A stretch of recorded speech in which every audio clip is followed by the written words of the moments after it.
Hello friends, आज हम बात करने वाले हैं एक ऐसी कहानी की जहाँ भक्ति और अहंकार के बीच होती है एक महायुद्ध। एक ऐसी स्टोरी जहाँ भगवान खुद इंसान के लिए खंबे से निकल कर आए। This is महाअवतार Narasimha, a story of faith, anger and divine justice.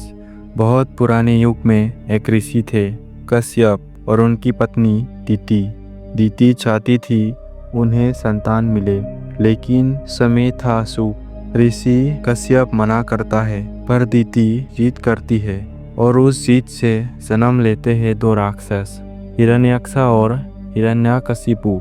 ये दोनों सिर्फ ताकत में ही नहीं, अहंकार में भी परे थे।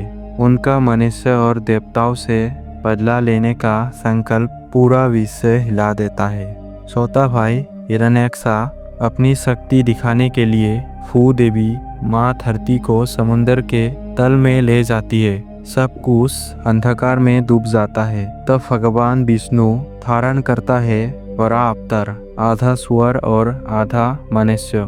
उन्होंने हिरण्यक्ष का वध किया और धरती को वापस स्थिर किया, लेकिन इस हार का बदला लेने का कसम खा लेता है उसका भाई हिरण्यकशिपु। हिरण्यकशिपु हिमालय पहाड़ पर तपस्या करता है और ब्रह्मा जी से वरदान मांगता है कि ना कोई उसे इंसान मारेगा, ना जानवर, ना दिन में ना रात में, ना अंदर ना बाहर, ना किसी हथियार से। हिरण्यकशिपु खुद को अमर समझने लगता है। वो सब पर राज करता है और कहता है, अब सिर्फ मैं ही भगवान हूँ। सब लोग उससे डरता है। बस एक छोटी सी आवाज उसके महल में विरोध करती है, उसका अपना बेटा प्रहलाद। प्रहलाद एक सिंपल इनोसेंट बॉय था। उसके दिल में सिर्फ एक ही नाम था, विष्णु। चाहे पिता ने उसे सांप के गुफा में डाला या पहाड़ से गिराया या जलते हुए तेल के कुंड में फेंक दिया, प्रहलाद हर बार बच गया और कहता रहा, मेरे भगवान मेरे साथ है। हिरण्यकशिपु गुस्से से पागल हो जाता है।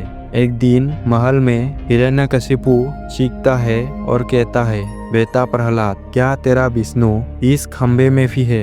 प्रहलाद मुस्कुराता है और कहता है, हाँ पिताजी, भगवान हर जगह है। गुस्से में हिरण्यकशिपु अपना गधा उठाता है और जोर से मार देता है उस खंबे पर। और तब होता है कुछ ऐसा जो ना किसी ने देखा था ना सुना था। खंबे से निकलता है एक अद्भुत भयंकर रूप, नरसिम्हा, द हेल्पमैन, राधा सिंह, आंखों में आग और हाथ में न्याय। नरसिम्हा घूमकर देखता है, हिरण्यकशिपु का अहंकार अब भी जिंदा है, पर भगवान विष्णु का न्याय कभी अधूरा नहीं रहता। शाम का समय था, ना दिन ना रात। नरसिम्हा उसे महल के द्वार पर खींच लेता है, ना अंदर ना बाहर, अपनी गोद में बिठाकर, न जमीन न आसमान, और बिना हथियार सिर्फ अपने नाखून से हिरण्यकशिपु का अहंकार चीर देता है।